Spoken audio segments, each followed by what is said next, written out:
안녕하세요. 한양증권 전소영입니다. 지난주에 EFSF의 독일 의회 통과, 그리고 그리스의 재정 긴축안 통과, 트로이카의 그리스 실사 등 어떻게 보면은 지금까지 저가 매수를 기다려온 세력들에게는 가장 호재로 삼을 만한 재료들이 있었음에도 불구하고 글로벌 금융시장의 불안감이 커지고 있습니다. 과연 왜 그럴까요? 문제는 펀더멘털에 있습니다. 물론 증시에서 제일 중요한 것은 수급입니다. 하지만 그 수급을 뒷받침하는 것은 유동성이고 그리고 경기의 사이클입니다. 경기가 이제 부가가치 창출을 하면서 이런 잉여현금으로 투자를 하면서 증시가 호황을 누려야 되는데 그러지 못했다라는 것이 지금의 증시에 그냥 유동성 랠리의 가장 그 끝을 보고 있는 듯한 느낌이 많이 들고 있습니다. 이런 펀더멘털이 불안하게 흐르고 있다는 것은 시장 심리가 심리적 부담으로 작용할 수밖에 없다라고 보고 있습니다. 이미 미국의 통화량은 8월 달부터 감소하고 있었는데요. 그나마도 연준에 예치되고 있는 금액은 이번에 오퍼레이션 트위스트로 인해서 오히려 예치되는 금액이 많아지는 이런 효과를 나타내고 있습니다. 이 문제가 해결될 것 같은데 시장이 불안하게 흘러간다고 생각하십니까? 펀더멘털을 살펴보시기 바랍니다. 여러분 안녕하십니까? 우리투자증권 남대문점의 금원석 대리입니다. 오늘 말씀드린 내용의 제목은 해외 악재에 일희일비하는 국내 주식시장이라는 제목입니다. 금일시장은 일희일비 중 일비라는 생각이 개인적으로 드는 상황입니다. 지난주 후반에 전해주던 증시 흐름이 그 이틀 만에 그리스 악재로 인해 큰 폭으로 하락을 한 그런 상황이고요. 수급상으로는 지난주에 며칠 동안 기관 및 외국인의 매수가 이어지면 상당히 좀 좋았던 긍정적인 흐름에 대비해서 금일 같은 경우에는 큰 폭의 매도세를 이어가는 그런 하루였다 보시면 될 것 같습니다. 대체 언제까지 이런 상황이 이어질지에 대해서는 전문가들마다 천차만별의 그런 생각이 좀 갈리는 상황이고요. 항상 말씀드리지만 현재 주식시장에서는 특별한 수급적인 그런 매수체가 없는 상황입니다. 그러다 보니까 금일 100포인트 이상 빠진 상황에서도 개인만 순매수세로 7천억가량 매수세가 지금 들어오고 있는 상황이고요. 이러다 보니까 현재와 같은 변동성이 높은 장에서는 3분기 실적 우선주나 또는 경기 방어주 같은 경우에 그 대안으로 보여집니다. 금일 방송을 통해서 어떤 업종이 있는지 살펴봤으면 좋겠습니다. 감사합니다. 네, 함께할 전문가 소개해드리겠습니다. 한양증권 전소영 연구원, 또 우리투자증권에서 금원석 대리께서 자리하셨습니다. 두 분 어서 오세요. 안녕하세요. 네, 힘든 와중에 이렇게 자리해 주셔서 대단히 감사합니다. 개천절 휴일 글로벌 증시 보면서 한숨만 나와서 제대로 쉬지 못했는데 제 감기가 나을 수나 있겠어요? 그렇죠, 여러분? 정말 목 아파 한 번 울고 증시 보고 두 번 울고 대책 없어 세 번 우는 이 오늘입니다. 전소영 군께서는 어떠셨어요? 예, 저도 지난주 이제 금요일 날 미국장을 보면서 그래도 월요일은 좀 반등을 했으면 사실 이제 월요일 날 어느 정도 반등을 했으면은 국내 증시에 미치는 영향력이 어느 정도 감소됐을 수도 있었을 텐데 월요일 날까지 이제 추가 하락을 하면서 국내 증시에 미칠 타격이 좀 많이 걱정이 됐고 실제로 이런 움직임들이 나타나면서 상당히 많이 좀 걱정이 되는 하루였습니다. 제가 주말에 예전부터 가보고 싶었던 강원랜드 카지노를 다녀왔는데요. 왜 유일하게 한국인 들어갈 수 있는 카지노잖아요. 근데 그곳의 돈은 이미 돈이 아닌 것 같더라고요. 초점 없는 눈빛에 베팅하고 또 잃고 베팅하는 그런 돈, 그리고 그 주변에 엄청난 숫자의 전당포들. 한편으로는 이런 걸 어떻게 정부에서 인정을 하나 뭐 그런 생각도 들었는데 오늘 증시를 보니 비슷한 생각이 들었습니다. 한순간에 오늘 날아가 버린 돈, 주식은 건전한 투자여야 하는데 이렇게 방어력이 없이 또 공포감이 너무 심하다 보니까 이 투자자들의 눈물로 오늘 전광판이 더 파래지지 않았나 그런 생각이 듭니다. 이 지점에서는 오늘 눈물로 호소하는 투자자분들이 많았다면서요? 전화로요? 네, 일단 전화상으로는 일단은 뭐 상당히 걱정하시는 분이 상당히 많으셨고요. 네. 실제 뭐 눈물 흘리신 분은 아직까지는 없었습니다. 예. 다행스러운 일단은 말씀드린 것처럼 생각보다는 많이 좀 떨어졌지만 저희들이 말씀드린 이 내용은 그래도 그나마 오늘 같은 경우에도 좀 많이 빠졌다가 일단은 올라오는 추세를 보여줬습니다. 그래서 일단은 그거를 많이 좀 위안을 삼아서 말씀드리는 상황이고요. 네. 오늘 장중 저점에서 낙폭을 줄인 것에 그래도 약간 의미를 두셨는데 좀 더 자세하게 보도록 하겠습니다. 오늘 먼저 워스트 이슈부터 보겠습니다.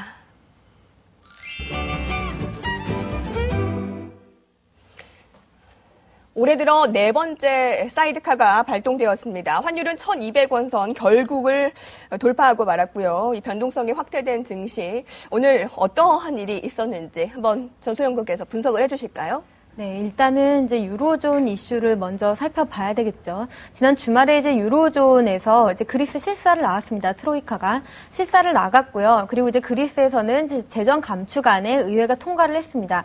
그런데 그 내용을 살펴보니까 그리스에서는 원래 이행하기로 한 재정 감축안을 제대로 달성하지 못할 것으로 그렇게 예상을 하고 있었고, 그거에 대해서 트로이카도 어느 정도 인정하는 그런 분위기였다라는 것이 시장의 가장 큰 불안 요인으로 작용을 했다라고 볼 수가 있겠고, 여기에 더불어서 결국에는 민간 헤어컷이 발생할 수도 있다라는 이런 불안감이 유럽과 미국의 은행주들을 폭락의 원인이 됐습니다. 이런 요소들은 미국의 경제지표 발표가 어느 정도 호조를 나타냈음에도 불구하고 그런 것들이 빛을 발하지 못하는 하루였는데요.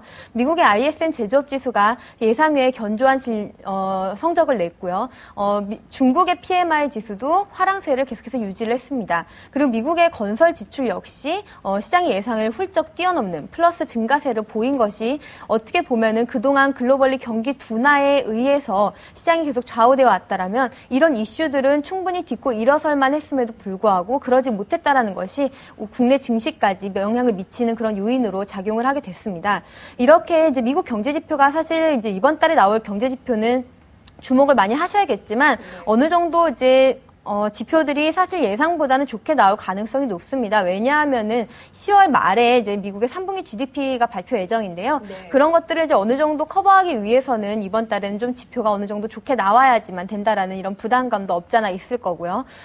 국내 증시를 살펴보면은요, 사실 매도 규모 자체는 상당히 크지 않았습니다. 투매 물량이 늘어난 것은 아닙니다만은 그럼에도 불구하고 지수가 상당히 많이 하락했다라는 이런 점은 국내 심리가 얼마나 취약한지를 보여주는 그런 단적인 예라고 볼 수가 있겠습니다.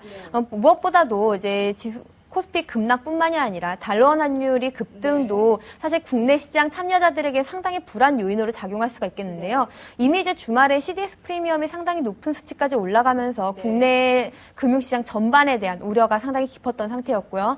1,200원을 상향 돌파했지만 그나마 지금 장 막판에 보니까 정부 개인 물량이 좀 나온 것으로 추정이 되고 있는데 어쨌든 1,200원 선은 지켜내는 그런 모습이었습니다만은 달러 인덱스의 상승 흐름을 결국에는 달러원 환율도 커플링으로 쫓아갈 수밖에 없다라는 이런 점에 있어서 당국의 개입은 이 속도를 늦춘다 뿐이지 이것들을 레벨을 저지할 수 있을 만한 정도의 상황은 아니라는 것, 이런 점들도 계속해서 시장의 불안 요인으로 작용할 수밖에 없다라는 겁니다. 네. 다음 한 가지 이제 긍정적인 모습은요, 외국인이 사실 국내 시장에서 이탈한다라고 판단할 때는 채권 시장에서의 자금 이탈이 나타나야 되는데 국내 채권 시장에서의 외국인의 매도 움직임은 그렇게 나타나지 않고 있습니다. 오늘 같은 경우도 사실 최근에 외국인이 국채 선물은 상당히 많이 매도하고 있었는데요. 채권 현물 시장에서는 오늘만 해도 2천억 원 넘게 채권을 순매수했기 때문에 이런 부분들은 아직까지 국내 금융시장에 대해서는 긍정적인 요소라고 판단하고 있습니다. 오늘 수급 상황 보면 기관에서 2천억 원 가까운 매도였는데 대부분이 투신권이었고요. 연기금은 오늘 2,400억 원 이상 매수로 방어를 해줬습니다. 개인 투자자들이 오늘 굉장히 저가 매수에 나섰거든요. 네, 맞습니다. 수급을 좀 더 한번 분석을 해본다면요. 네, 말씀드리겠습니다. 일단 개인적으로 봤을 때는 현재 같은 경우에 일단 개인만 사는 시장입니다. 그러다 보니까 많은 분들이 우려하시는 분들이 상당히 많으시고요.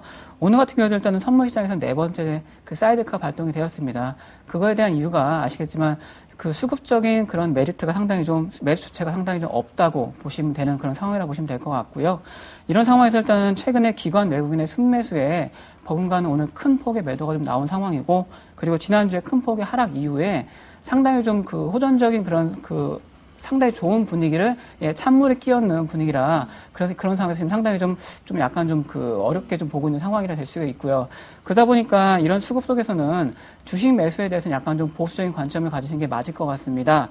더군다나 외국인 기관의 매수세 같은 것들은 충분히 확인하신 후 들어가시는 게 좋으실 것 같고요. 네. 더군다나 해외 이벤트가 상당히 좀 많이 남아있다 보니까 그런 이벤트들은 다 확인하시고 나서 참여하시는 게 어떨까 싶은 상황입니다. 네. 저희가 10월 증시 전망을 지난주에 해드렸는데요.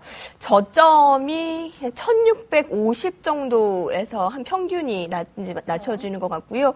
10월 전망하는 고점이 1850에서 1900 정도가 제시되더라고요.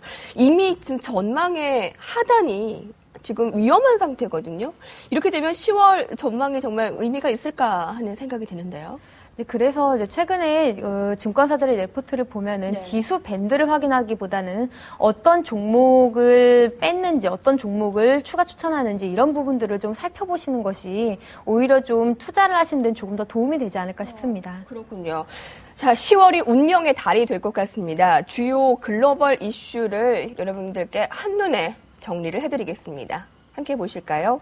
자, 3일 유로존 재무장관 회의, 그리고 첫 주에 네덜란드 EFSF 증액 표결이 이루어집니다. 독일은 이미 긍정적인 진행이 됐고요. 네덜란드에서는 여당은 지지하고 야당은 반대 입장입니다. 4일에 EU 재무장관 회의, 또 6일에 ECB 통화정책 회의인데 이날 금리 결정 우리가 인하될 것인지 동결될 것인지 알 수 있습니다.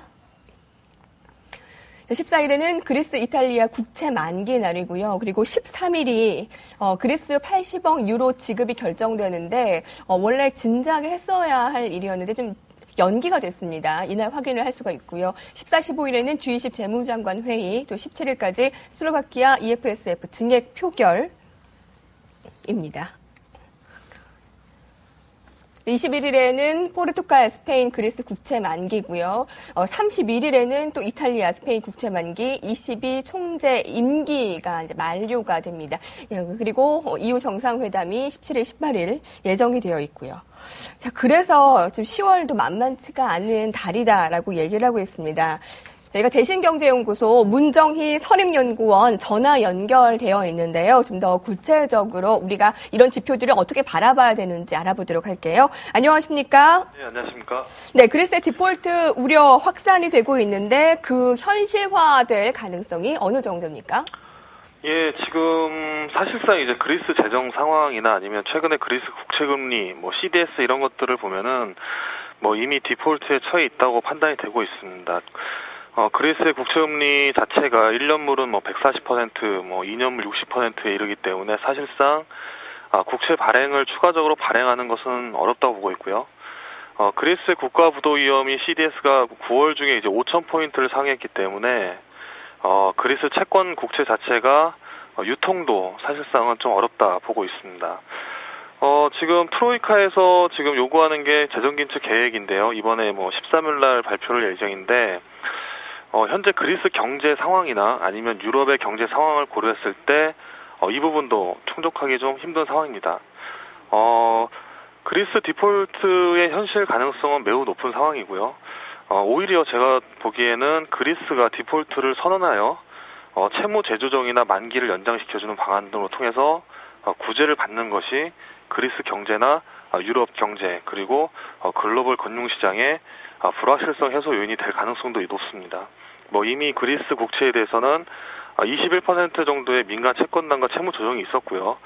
최근에는 최대 50%까지 채무 조정이 논의되고 있다는 점을 봤을 때 오히려 그리스가 살기 위해서 그리고 유럽의 금융시장이 안정되기 위해서는 그리스 국가는 디폴트를 좀 허용해 줌으로써 채무 탕감 그런 부분들이 좀 불확실성을 해소시키는 요인이 되지 않을까 오히려 그렇게 생각하고 있습니다. 네. 저는 오늘 아주 깜짝 놀랄 만한 기사 제목을 보고 굉장히 놀랐는데요. CNN 머니에서 모건 스탠리 리먼 브라더스의 후속 타자가 되나? 라는 질문이었습니다. 모건 스탠리가 이미 올 들어서 54% 추락했고요. 시가총액 절반 이상이 날아갔습니다. 그리스의 국채를 많이 보유한 프랑스 은행과 이 모건 스탠리가 거래 비중이 많기 때문에 대규모 손실 가능성이 있는 데다 단기 조달 시장에 대한 의존도가 높기 때문에 이 사태가 만만치가 않을 것이다 라는 건데요. 미국의 이런 투자은행 IB들이 타격 입을 가능성 어느 정도로 심각한가요? 예, 이미 무디스에서 지난 이제 BOA와 시티, 웰스파고 등의 신용 등급을 강등을 했고요. 최근에 이제 모건 스탠리가 나오고 있지만은 실질적으로 모건 스탠리 역시 8월 달에 소시에테 제네랄 프랑스계 은행의 CDS가 올라갔을 때부터 모건 스탠리의 CDS도 많이 올라갔었습니다. 그래서 모건 스탠리까지 요주의 그 은행으로 좀 보고 있었고요. 최근에 나온 얘기는 이제 프랑스 은행에 대한 익스포저 390억 달러 그 정도는 예상을 하고 있었지만은 파생 상품에 대한 포지션이 56조 달러라는 얘기가 나오면서 모건 스탠리 주가가 큰 폭으로 하락을 했습니다. 이 부분은 사실상 감지하기 좀 어려웠던 부분이고요. 미국계 은행 같은 경우에는 유럽발 그 익스포저뿐만 아니라 올해 초부터 이제 계속적으로 주가 하락 부분이 있었습니다. 그래서 거기에 이제 더해져서 8월 달에 유럽발 익스포저 얘기가 합쳐지면서 급락세를 보이고 있는데요.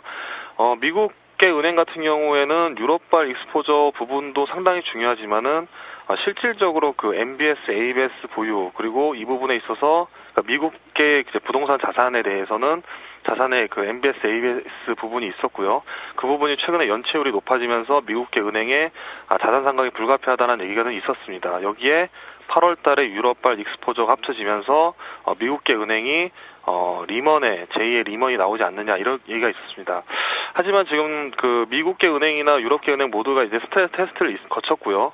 이 두 부분에서 자기자본 비율 자체가 아직까지는 바젤 협약 그 기준치 5% 적정 수준 7%를 모두 상회하고 있기 때문에 파생 상품 쪽은 잘 모르겠지만은 다른 이제 자기 상각, 자본 상충 그리고 자산 상각 부분에서는 아직까지 리먼 사태로 간다라고 확신하기 좀 어렵습니다. 하지만은 그 미국계 자산 그리고 유럽계 익스포저는 더 확단될 경우에는 미국계 은행에서도 상당한 자본 손실이 발생할 수 있다는 점에서 우려되고 있습니다. 네, 다행이네요. 연휴 기간에 세 가지 악재가 있었습니다. 첫째는 그리스 디폴트 위기, 두 번째는 미국의 더블 딥, 이 미국 개인 소득이 22개월 만에 감소세를 나타냈고요. 중국의 경기 침체 우려가 또 세 번째였네요. 중국의 9월 PMI가 이렇게 기대에 못 미쳤고요. 줄줄이 나타나는 지표의 실망감, 이번 주에는 글로벌 경기 지표가 어떨 것인가 우리가 예의주시해서 봐야 되겠는데요. 어떤 것들 볼까요? 예, 어제 전일에 그 미국의 ISM 9월 지수가 나왔고요. 이제 시장 예상치였 전월치 이제 50.6이나 시장 예상치인 50.2보다는 높게 나왔습니다. 51.6을 기록했는데요. 내일 저녁에는 이제 미국의 9월 이제 비제조업 지수가 발표될 예정입니다. 전월 53.3에서 52.8로 하락할 전망이고요. 금주 금요일 날에는 미국의 9월 이제 민간 고용이 발표될 예정인데요. 지난 8월 달 지표가 전월 대비 0명에서 발표됨으로써 상당히 그 고용의 문제가 심각했습니다. 그래서 미국의 더블디 문제에 또 다시 얘기가 됐었고요.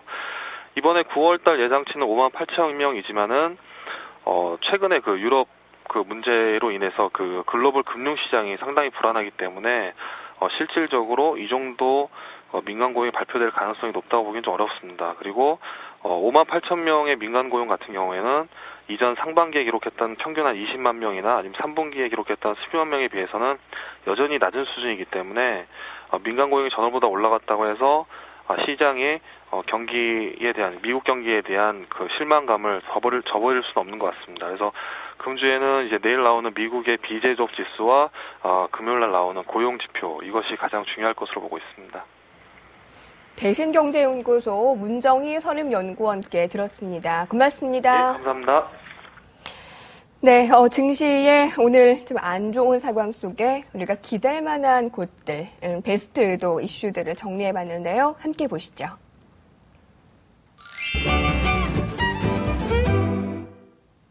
전소영 연구원께서 가지고 오시긴 하셨지만 어느 정도로 이게 의미가 클지 모르겠다라고 얘기를 하셨는데요. 어떤 얘기인가요? 네. 한미 FTA가 미국에서는 지금 이제 의회 쪽에 지금 표결을 거치고 있는 과정인데요. 네. 예, 이런 것들이 이제 시장에 지금 현재 같은 시장에 테마적으로 얼마나 이슈가 될 수 있을지는 사실 잘 모르겠습니다만은 이런 것들을 이제 테마로 정리를 해보자면은 그나마 좀 이제 이슈를 받을 만한 것은 이제 자동차 부품 관련인데.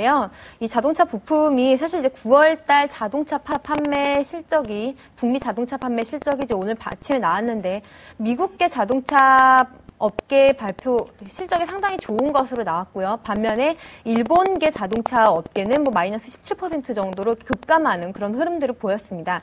우리나라의 현대기아차 같은 경우는 한 11% 정도의 전년 대비 상승률을 기록을 했는데요.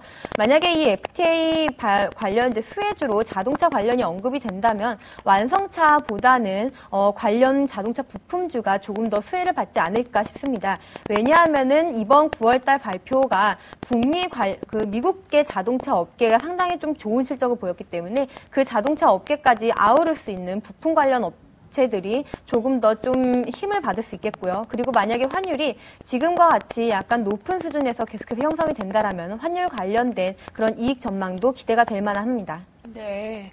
자, 자동차 얘기가 나와서 말인데 이제 곧 3분기 실적 발표가 나오는 실적 시즌이 대기가 되잖아요.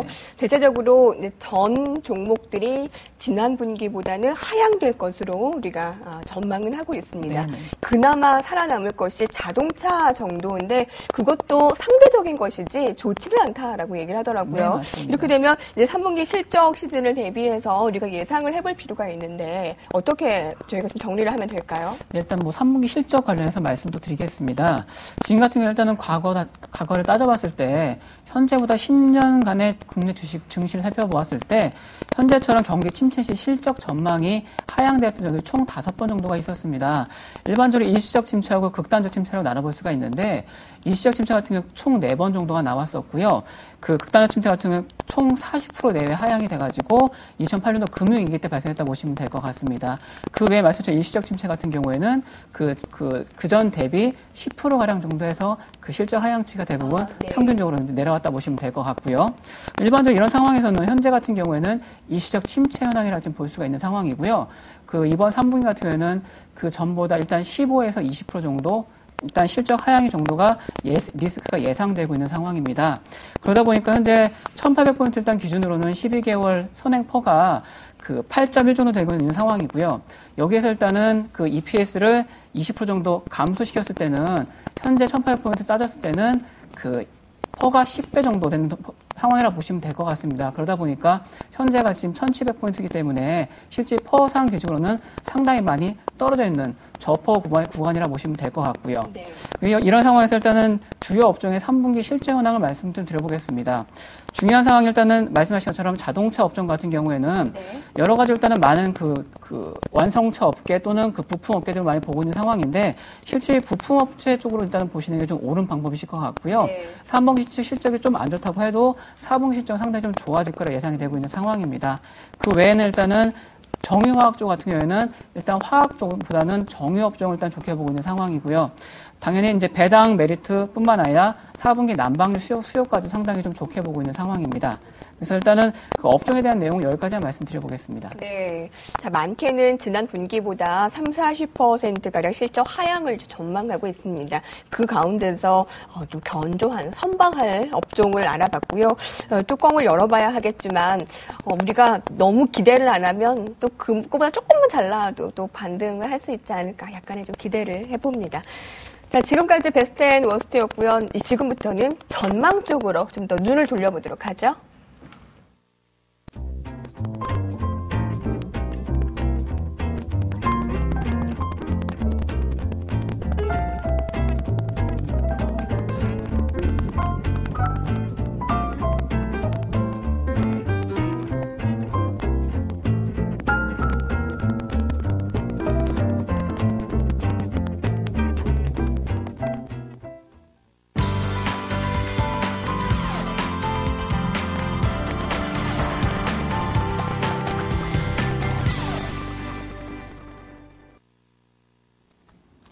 네, 여러분 안녕하세요. 오늘 플래너스 시간인데요. 오늘 시장은 장중에 사이드카가 발동될 정도로 큰 폭의 하락폭을 보였습니다. 자, 오늘은 주가의 바닥론도 조금씩 나왔고요. 그리고 내일 시장에 대한 전망 굉장히 궁금해하시는 분들 많을 겁니다. 오늘 플래너S 시간에는 우리투자증권 강남 WMC 지점의 정재훈 대리 그리고 IBK투자증권 삼성동 지점 이문주 대리의 내일 시장 전망 모아봤습니다. 화면을 보시죠. 우리투자증권 강남 WMC 정재훈 대리의 전망을 한번 살펴보겠습니다. 내일 코스피 시장은 상승할 것이고 시장의 전개는 1700포인트와 1710포인트 사이에서 이루어질 것이라고 전망을 했습니다. 내일 투자 전략도 점검해 볼까요? 유럽 중앙은행에서 금리 인하 조치가 통과될 경우에 우리 증시에도 긍정적으로 작용할 것이라고 분석을 했습니다. 내일 시장에서 반등이 나올 경우에는 손실이 난 종목들의 단가를 낮추기 위해서 현금 비중을 늘리는 전략을 제시했습니다. 내일 시장에서 관심 가져야 할 업종으로는 IT 업종을 추천을 했고요. 내일 시장에서 버려야 할 종목으로 철강 업종을 선택했습니다. 이문주 대리는 내일 코스피 시장이 하락할 것으로 전망을 했습니다. 정재훈 대리와 반대 의견을 내놨는데요. 예상 코스피 밴드로는 1640포인트와 1680포인트에서 형성될 것으로 설정을 했습니다.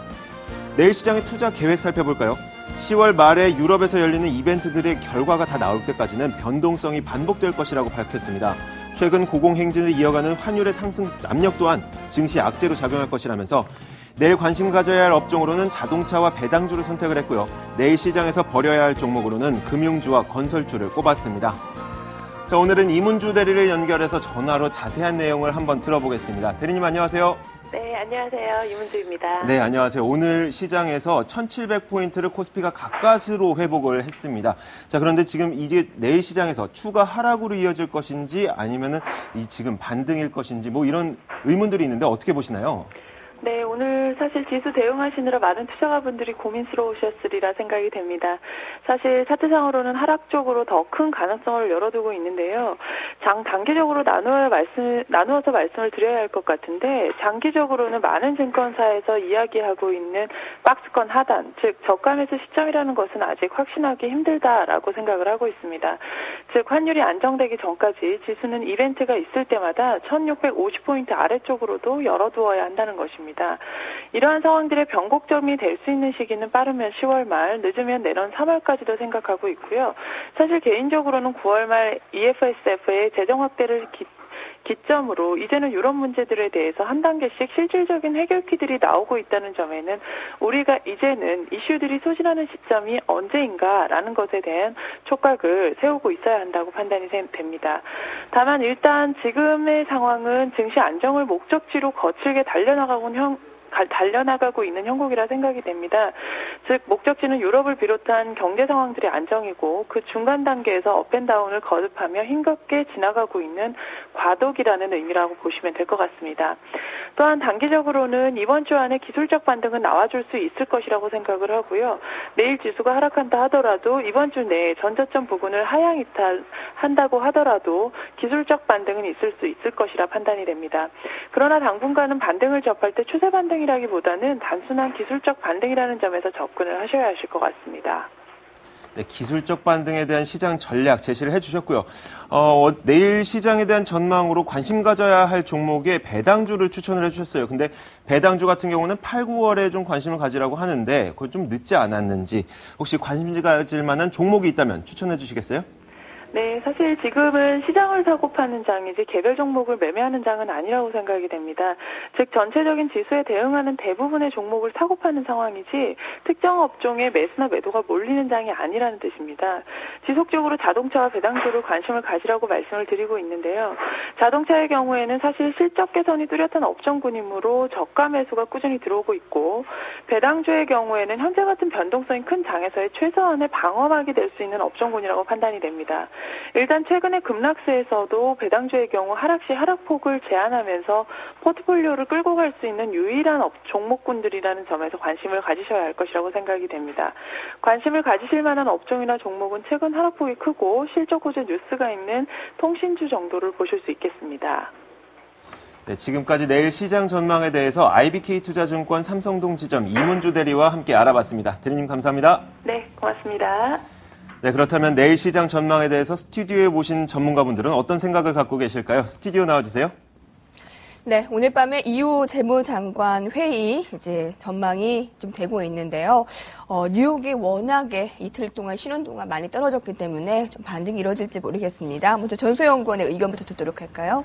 네, 일단 현재와 같은 글로벌리 대응으로는 좀 문제를 좀 타개하기는 어렵다라는 그런 시각이 우세한 상황입니다. 일단은 그리스는 어느 정도 지금 금리 레벨을 고려했을 때 디폴트 상태에 놓여져 있다라고 판단이 되고 있고 이런 것들을 유로존 국가들이 받아들이는지 여부가 남아있다라고 판단하고 있습니다. 따라서 지금 계속해서 EU 재무장관 회의든 G20 재무장관 회의든 여러 가지 이슈들이 남아있는데 결국에는 이런 것들을 그리스를 디폴트로 끌고 갈 것인지 아니면 그 고통을 함께 분담하면서 좀 더 길게 이 위기를 지속할 것인지 그것들에 대한 그들의 판단에 좀 많이 맡기셔야 될 것 같은 그런 부분들이 있고요.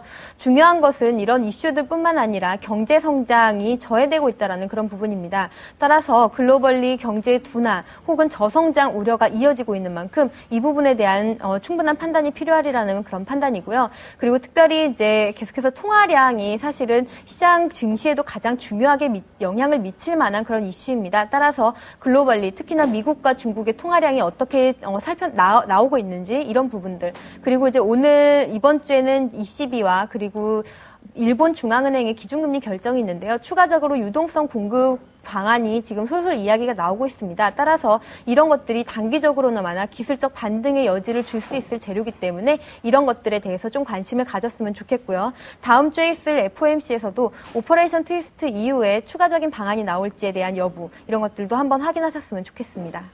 저는 전소영 공께서 이렇게 이슈들을 너무 잘 정리해 주시는 것은 좋지만 왜 그런 얘기 하셨잖아요. 지금 자신 없는 분들은 차라리 그냥 쉬라고요.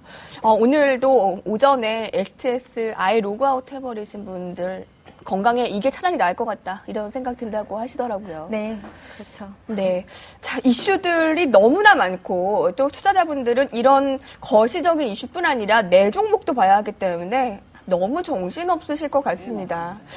금원석 대리님께서는 이번 주 어떻게 시장을 전망하고 그에 따른 대응 전략 세우고 있습니까? 네.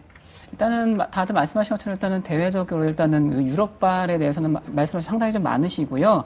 실제 보면은 이번 주 또는 다음 주까지 해서 상당히 많은 해외 또는 그 회의 같은 것들 또는 재무장관 회의 이런 것들이 많이 좀 예정되어 있는 상황입니다. 근데 지지난달 회의 결과들을 봤을 때는 생각보다는 그렇게 큰 호재가 나온 적은 별로 없기 때문에 회의 관련 또는 정상회담 관련해서는 그렇게 큰 기대치는 안 가지는 게 좋으실 것 같고요. 네. 대신 다음 주 목요일 날 예정되어 있는 그 그리스 80억 유로 지원 관련해서는 아무래도 우리나라 그리스의 생존권이나 또는 우리나라 증시 향방의 기로가 될 수 있는 상황이기 때문에 그것에 상당히 좀 깊게 또는 기대치를 갖게 보시는 게 좋으실 것 같고요. 그 외에는 일단 내일이나 또는 이번 주 장에 대해서는 낙폭과대에 대한 반반 매수는 충분히 가능하다 봅니다. 대신 그 리스크를 나누셨을 때 리스크 추구형 또는 리스크 회피형 고객들이 계시겠지만 리스크 추구형 같은 경우에는 말씀처럼 내일 장을 확인하고 나신 다음에 기관이나 또는 외국인 매수세를 확인하고 난 다음에 들어가시는 게 좋으실 것 같고요. 그리고 리스크 회피형 고객님 같은 경우에는 네. 그 현금을 그냥 보유하시는 게 제가 봤을 때 말씀하신 것처럼 가장 좋은 방법이 되실 것 같습니다. 또한 관심 업종은 아까 서두에 말씀드린 것처럼 경기 방어주나 또는 그 3분기 실적 호전주 같은 경우에 좀 보시는 게 어떨까 싶습니다. 네, 고맙습니다. 자, 정확한 지금 정답을 내는 전문가가 있을지는 모르겠습니다. 워낙에 변동성이 크고 그 누구도 장담할 수 없기 때문에 자, 이런 이슈들이 있고 우리는 이렇게 전망합니다. 이런 정도로만 이해를 해주셨으면 좋겠네요. 우리 투자증권 금원석 대리와 한양증권 전소영 연구원께서 함께 해주셨습니다. 고맙습니다. 고맙습니다.